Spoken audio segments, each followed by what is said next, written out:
My dear students, हमारा जो आज का टॉपिक है तो हम पहला चैप्टर पढ़ रहे हैं the rise of nationalism in Europe. जो हमारा आज का टॉपिक है that is the revolutionaries. First of all हमने इससे पहले एक टॉपिक पढ़ा था जिसमें हमने ट्रीटी ऑफ वीनिया के बारे में जिक्र की थी, जो एक ऑस्ट्रिया की कैपिटल। ठीक है बेटा? ओके।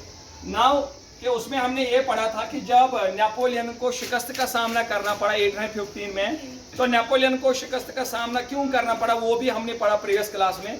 लेकिन ये आपको ध्यान में रखना होगा कि ऑस्ट्रिया, प्रुशिया, ब्रिटेन, तो इन कंट्रीज ने नेपोलियन को शिकस्त दी। जो बैटल ऑफ वाटरलू जो 1815 में, तो उस बैटल में नियर अबाउट नेपोलियन के दौर में नियर अबाउट 60 बैटल्स हो गई। 60 में से ओनली 6 to 7 बैटल्स ऐसे थे जो नेपोलियन ने हारा, जो नेपोलियन को शिकस्त का सामना करना पड़ा। जो मैक्सिमम बैटल्स थे वो नेपोलियन ने जीत ली।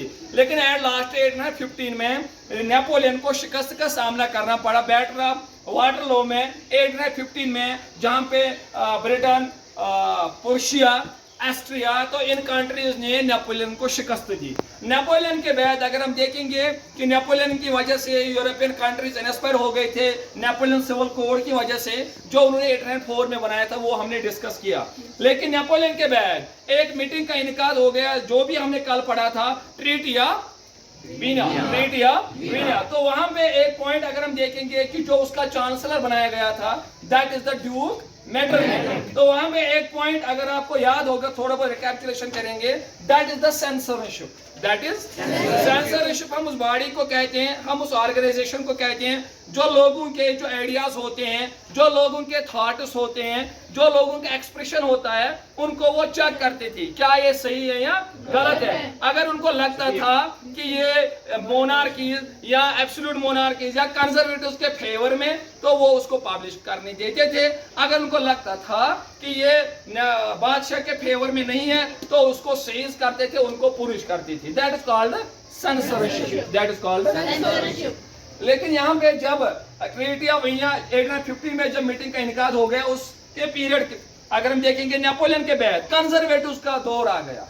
कंजर्वेटिव्स ने रोल स्टार्ट किया। तो ये भी हमने डिस्कस किया कि कंजर्वेटिव्स हम उनको कहते थे जिनका पहले थॉट था ये कि चेंज जरूरी नहीं है। लेकिन जब फ्रेंच रेवोल्यूशन आया तो फ्रेंच रेवोल्यूशन के बाद उन्होंने कहा अर्ली 19th सेंचुरी में कि चेंज जरूरी है, बट ग्रेजुअली आनी चाहिए through a slow process, as well as हमें पास्ट का रेस्पेक्ट करना चाहिए। Revolutionaries, first of all revolutionary किसको कहते हैं? रेवोल्यूशनरीज हम उन पर्सन को कहते हैं कि जो बदलाव चाहते थे, जो चेंज चाहते थे, जो क्रांतिकारी जिसको हम कहते हैं, जो मीनस जो कहते थे कि ये मोनार्की जो सिस्टम है, ये जो कंजर्वेटिव्स का दौर है, ये सही नहीं है, तो वो उसको अपोज करते थे। रेवोल्यूशनरी चेंज चाहते थे। रेवोल्यूशनरीज वो पर्सन थे जो बदलाव चाहते थे, जो इन मोनार्कीज को अपोज कर रहे थे, जो क्रिटिसाइज करते थे कि नहीं ये सिस्टम सही नहीं है। वो वक्तन फवक्तन बादशाह को, वो वक्तन फवक्तन उनके रूल्स रेगुलेशंस को, जो वो टैक्सेस इंपोज कर रहे थे, सेंसरशिप कर रहे थे या डिस्क्रिमिनेशन हो रही थी, वो इन चीजों को अपोज कर रहे थे। और जो रेवोल्यूशनरीज थे वो हमेशा जोर इस बात पे दे रहे थे कि कॉन्स्टिट्यूशनल मोनार्की एस्टैब्लिश होना चाहिए, एब्सोल्यूट मोनार्की के बजाय constitutional monarch system, as well as कि सेंसरशिप के जरिए जो फ्रीडम ऑफ स्पीच, जो फ्रीडम ऑफ प्रेस, जो राइट्स होते थे वो इस सेंसरशिप के जरिए तुम्हारे छीन, तुम्हें अबॉलिश करने सेंसरशिप की वजह से। दैट इज वाई कि जो रेवोल्यूशनरीज थे उनका दावा यही था, इनका थॉट यही था कि ये चाहते थे कि हमारी इन कंट्रीज में, यूरोपियन कंट्रीज में चेंज आनी चाहिए, बदलाव चाहते थे। ये कहते थे कि ये मोनार्क सिस्टम को गसुन, क्या को गसुन, अबॉलिश को खत्म गसुन। और दैट इज वाई कि अगर हम देखेंगे कि इस 1815 में जब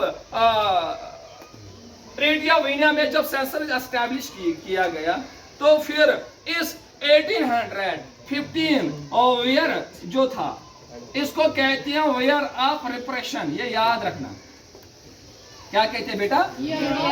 1815 को हम एज पर हिस्ट्री, इसको आप किसी भी जगह देख, आप अपनी जो बुक है गूगल सर्च कर सकते हो, कोई बुक हो आप ओपन का आप देख सकते हो कि इन हिस्ट्री परस्पेक्टिव 1815 को हम वेयर ऑफ रिप्रेशन कहते हैं। रिप्रेशन का मतलब है कि लोगों की आवाज को दबाया गया, लोगों का जो स्पीच था, जो उनका जो एक्सप्रेशन था, उनका जो थॉट था, उसको दबाया गया। क्योंकि अब जब यहाँ पे 15 में ट्रीटी ऑफ वियना में जब सेंसरशिप एस्टेब्लिश की गई थी, तो इस सेंसरशिप के जरिए अब लोगों को कुछ बोलने नहीं देते थे। लोगों को लोग जो थे, या जो रिलेशनरीज थे, या जो नेशनल लीडर्स थे, या जो लेबरर्स थे, या अदर जो आम जनता थे, जो अब कुछ बोलते थे इन कंजर्वेटिव्स के खिलाफ, जो अब ये बोलते थे मोनार्क्स के खिलाफ, तो उनको पुनिश करते थे, उनको जलाई वतन करते थे, उनको जेल में डालते थे।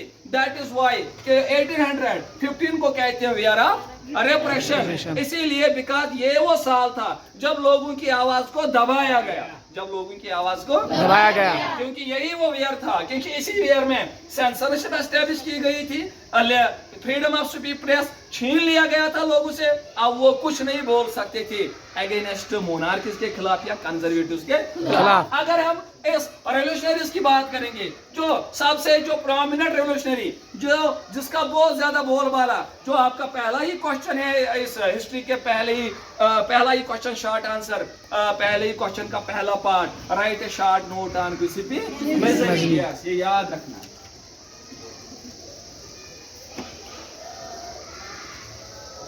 अगर हम इस मिसिसिपी मिजनी, ये जो पर्सन था, ये जो पर्सनालिटी थी, ये याद रखना, ये था इटालियन रेवोल्यूशनरी। क्या था बेटा? Italian revolutionary. इटालियन,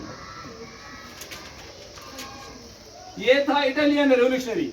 ना ये याद रखना, ना ये मोनार्की था, ना ये कंजर्वेटिव्स में था, ना ये नेशनलिस्ट लीडर था, बल्कि ये इटालियन रेवोल्यूशनरी था। मीन्स ये वो पर्सन था जो चेंज चाहता था, ये वो पर्सन था जो बदलाव चाहता था, लेकिन कहाँ का रहने वाला था? इटली का। दैट इज इटालियन रेवोल्यूशनरी था। अगर हम इसके हालात जिंदगी के बारे में पढ़ेंगे पहले, जिस हम उर्दू में गालिब की हालात जिंदगी, इसी तरह इस पढ़ो हालात जिंदगी क्या हो। फर्स्ट ऑफ ऑल, ये जो मिसिसिपी मिजनी जो था, ये इसकी पैदाइश जेनेवा में हुई। कहां पे बेटा? जेनेवा। इसकी पैदाइश जेनेवा में हुई 1807 में। ये याद रखना कि गिसेपे मिजनी वाज बॉर्न, इसकी जो पैदाइश वो 1807 में हुई। इसकी पैदाइश ये याद रखना। कहां पे बेटा?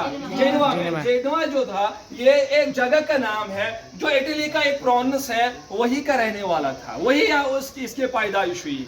लेकिन ये क्या था? इटालियन। ये ना फ्रांस का रहने वाला था, ना नीदरलैंड का, ना बेल्जियम का, ना प्रूशिया, ना ऑस्ट्रिया, इन जगहों का रहने वाला नहीं था, बल्कि पर्टिकुलरली इटली का रहने वाला था। पैदाइश कब? कहां पे बेटा? जेनेवा। क्या है? ये जगह का ना एक प्रोविंस है। किस कंट्री का? इटली का। इटली का। लेकिन ये जो गिसेपे मिजनी, ये सबसे पहले मेंबर था एक सीक्रेट सोसाइटी का, दैट इज कार्बोनेरी। ये याद रखना, सीक्रेट सोसाइटी।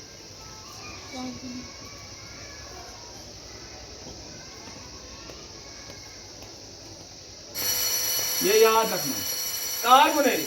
सबसे पहले आपको ये चीज ध्यान में रखना होगा कि यहाँ पे हमने एक पॉइंट की बात की थी, वीयर ऑफ प्रिपरेशन, कि जब वीयर ऑफ प्रिपरेशन 1815 में जब पाबंदी लगाई गई, बोलने पे लोग अब कुछ नहीं बोल सकते थे इन जालिमों के खिलाफ, मोनार्कीज के खिलाफ। लेकिन उस वक्त लोगों ने, जो नेशनलिस्ट थे, जो लिबरल्स थे, या जो रेवोल्यूशनरीज थे, इन्होंने उस वक्त सीक्रेटली काम की।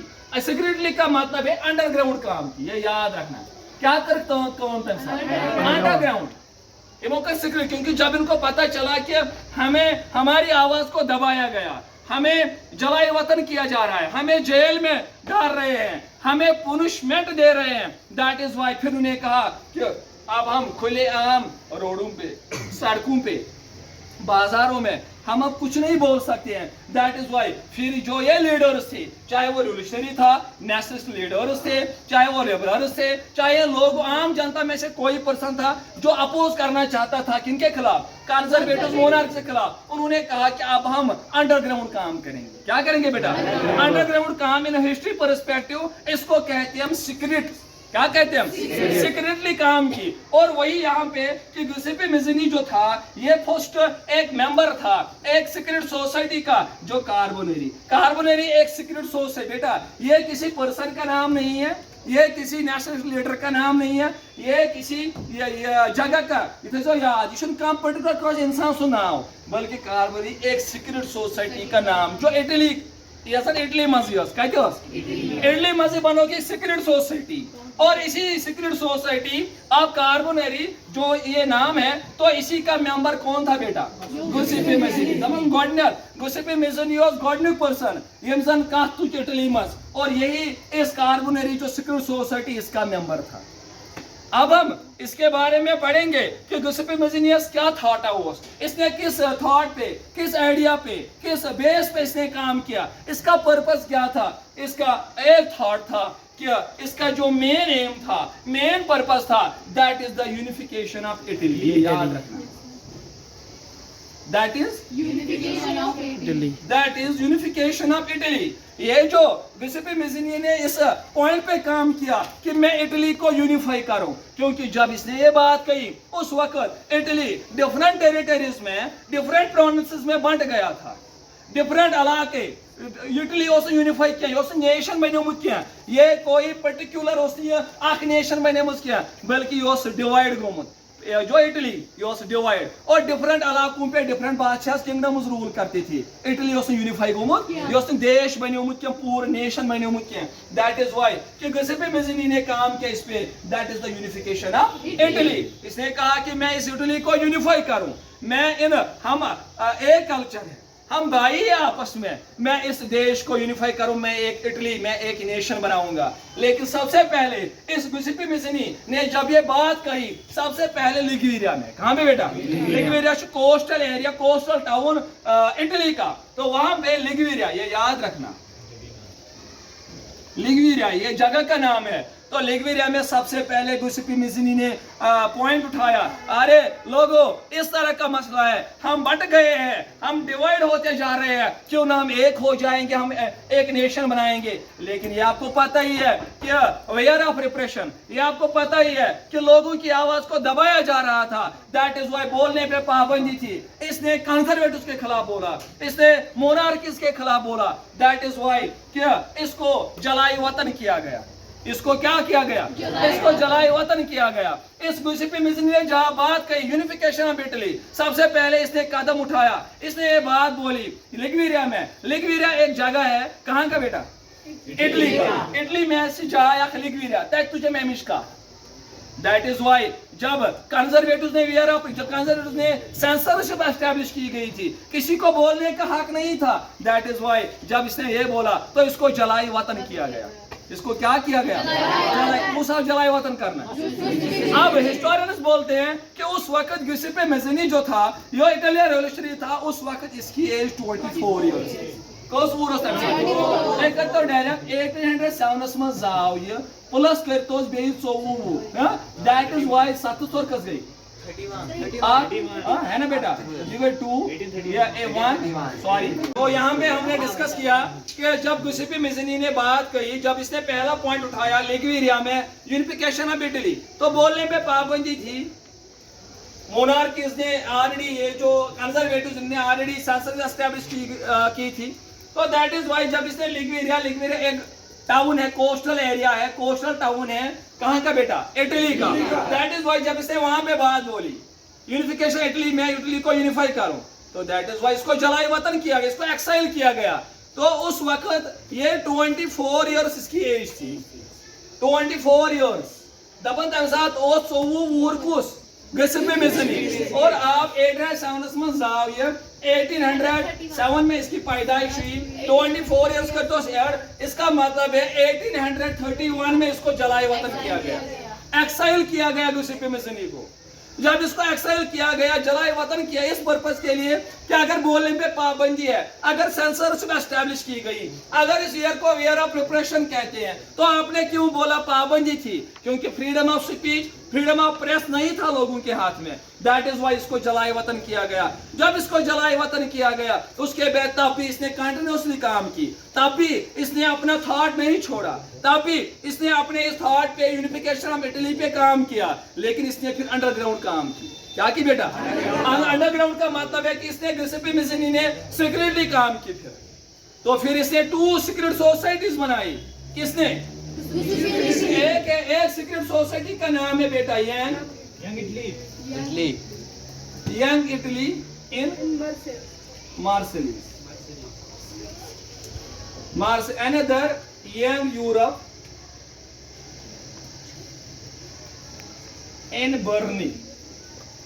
बेटा ये याद रखना, ये एग्जाम में अक्सर ये इंपॉर्टेंट क्वेश्चन है, अक्सर एग्जाम में आ जाता है कि फिर जब इसको जलाए वतन किया गया तब भी इसने 2 सीक्रेट सोसाइटीज बनाए जो मेन थे। फर्स्ट यंग इटली इन मार्सिलिस बेटा जगह का नाम है, ये फ्रांस में एक जगह है। कहाँ है बेटा? फ्रांस में मार्सिलिस। एंड बर्नी जो ये भी एक जगह का नाम है जो स्विट्जरलैंड। कहाँ पे बेटा? स्विट्जरलैंड। मीन्स तब भी इसने ये 2 सीक्रेट सोसाइटीज बनाई और इन सोसाइटीज के जरिए, इन सीक्रेट सोसाइटीज के जरिए ये लोगों को अवेयर करता था, लेकिन अंडरग्राउंड सीक्रेटली। अब किसी पर्सन को पता नहीं चलता था, किसी खास पर्सन को पता चलता था कि ये इन्हीं सीक्रेट सोसाइटीज के जरिए अब लोगों को अवेयर करता था। अरे लोगों, हमें अपने पैरों पे खड़ा होना चाहिए, हमें इस इटली को यूनिफाई करना चाहिए, हमें एक देश बनाना चाहिए, हमें जो हमारा ये जो डिवाइड हो गया, जो हमारे इटली डिफरेंट प्रोविंसेस, डिफरेंट बादशाह रूल करते थे उस वक्त। तो दैट इज व्हाई वो दुबने बादशाह सोमरा वो बना अकर इटली। तो that is why young Italy in Marseilles and in Marseilles France में जगह है, and young Europe in Berne ये स्विट्जरलैंड में जगह का नाम है। तो दैट इज व्हाई कि तब भी इसने अपना काम किया, लेकिन सीक्रेटली, क्योंकि अब बोलने पे पाबंदी थी, इसको जलाए वतन किया गया था। तो लेकिन अनदर साइड गिउसेपे मैज़नी खड़ा हो गया। ये आपके बुक पे भी है, सेकंड पैराग्राफ, लास्ट जो पैराग्राफ है गिउसेपे मैज़नी रेवोल्यूशनरीज, तो वहां पे आप देख सकते हो। तो गिउसेपे मैज़नी को खड़ा, इसने कुछ वर्ड्स कहे जो आपके बुक में कामास में है, inverted comma, original words. God had intended nations to be a natural kindness of mankind। फिर से सुनो, God had intended nations to be a natural kindness of mankind। ये बुक पे है, आप जरा गौर से देख सकते हो। तो वहां पे तो इस God had intended nations का मतलब क्या है? तो इसने कहा कि अगर हम इकट्ठे रहेंगे, अगर हम देश बनाएंगे, मिलकर खाएंगे पिएंगे, और अगर हम इकट्ठे चलेंगे, God had intended nations, तो गॉड का भी यही कहना है, गॉड भी खुश है इसमें। अगर हम मिलकर डटकर मुकाबला करेंगे इन कंजर्वेटिव्स के खिलाफ, इन मोनार्कीज के खिलाफ, अगर हम इकट्ठे हो जाएंगे, एक देश बनाएंगे, हम यूनिफाई हो जाएंगे, हम आपस में यूनिटी रखेंगे, तो गॉड भी खुश है। गॉड का भी कहना यही है। किसने कहा? God had intended nations to be a natural kindness of mankind। और अनदर साइड यहाँ पे अनदर एक और पर्सन खड़ा हो गया। लेकिन ये याद रखना, जब गिउसेपे मैज़नी के वजह से बहुत ज्यादा लोग इंस्पायर हो गए इटली के, बोला कि नहीं ये सच कह रहा है, हमें इनके खिलाफ लड़ना चाहिए, इन कंजर्वेटिव्स के खिलाफ, हमें इन मोनार्कीज के खिलाफ लड़ना चाहिए, ये सच बोल रहा है। और जिस तरह फ्रेंच रेवोल्यूशन के जरिए यूरोप के अदर कंट्रीज इंस्पायर हो गए, नेपोलियन की वजह से इंस्पायर हो गए, फ्रेंच रेवोल्यूशन के जरिए 1789 में जो आया था तो इंस्पायर हो गए, इसी तरह इस गिउसेपे मैज़नी के जरिए इटली में भी 2 लोग इंस्पायर हो गए। लेकिन जब इसने कहा God had intended nations to be a natural kindness of mankind, तो अनदर साइड अपोजिट खड़ा हो गया ड्यूक मेटरनिक, जो चांसलर था ट्रीटी ऑफ वियना का। तो उसने कहा कि सबसे जो बड़ा दुश्मन है हमारी सोसाइटी का, हमारे सोशल ऑर्डर का, वो है गिउसेपे मैज़नी। तो एक्साइड वो गिउसेपे मैज़नी एमएसके अपोजिट कंजर्वेटिव्स, एमएसके अपोजिट कंजर्वेटिव्स जो थे, यहाँ जो मोनार्कीज थे, वो इसको अपोज करने लगे। तो उन कंजर्वेटिव्स में से जो एक पर्सन ड्यूक मेटरनिक जो चांसलर था, तो उसने कहा कि हमारी सोसाइटी का, हमारे सोशल ऑर्डर का जो सबसे बड़ा दुश्मन है वो है कौन बेटा? गिउसेपे मैज़नी। तो गिउसेपे मैज़नी alone, God had intended nations to be a natural kindness of mankind। यहाँ पर वो ड्यूक मेटरनिक दोपनी सोन बोड़ बार दुश्मन। तो दैट इज व्हाई कि ये जो हमारा आज का टॉपिक था, तो ये था रिगार्डिंग द रेवोल्यूशनरीज के बारे में। तो इन रेवोल्यूशनरीज में से जो मेन पर्सन आज हमने उसकी जिक्र की, दैट इज द